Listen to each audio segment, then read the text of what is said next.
This is a quick overview of Module 4. This week we are focusing on poetry, and our theme is love and hate. And we have focus on literary elements that are often employed in poetry. So it should be fairly, I don't want to say easy, but I think many of these terms you'll be familiar with. In our reading, we have 8 poems. They're all fairly short. Some of them you may be familiar with, particularly Fire and Ice by Frost. But there's some lovely poems, so it's I hope you will enjoy them. And after reading the 4 poems, you'll be asked to do 2 things.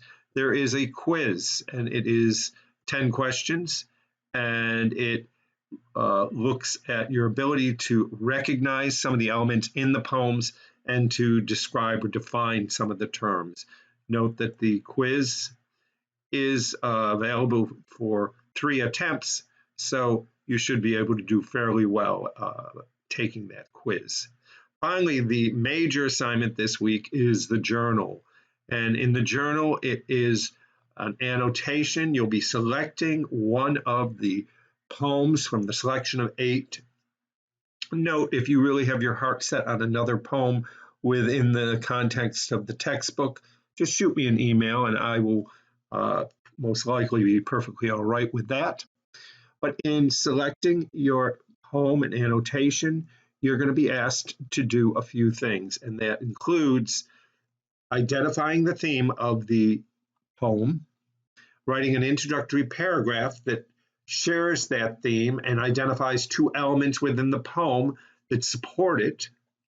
And then you're going to write 2 body paragraphs, one for each of the literary elements that you have identified. And you'll say symbolism in the poem Fire and Ice by Robert Frost is clearly used in order to establish the theme of love and hate. And then you'll explain it a little. You should quote from the poem. And then the second body paragraph would talk about allusion is another element that's used in this poem to support the theme. You'll talk about that and write a conclusion.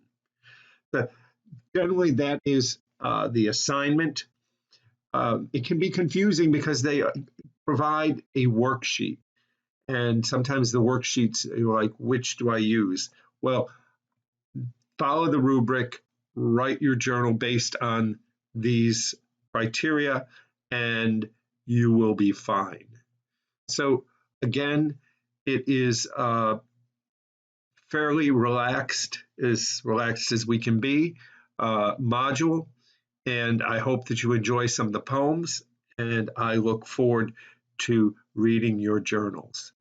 Take care.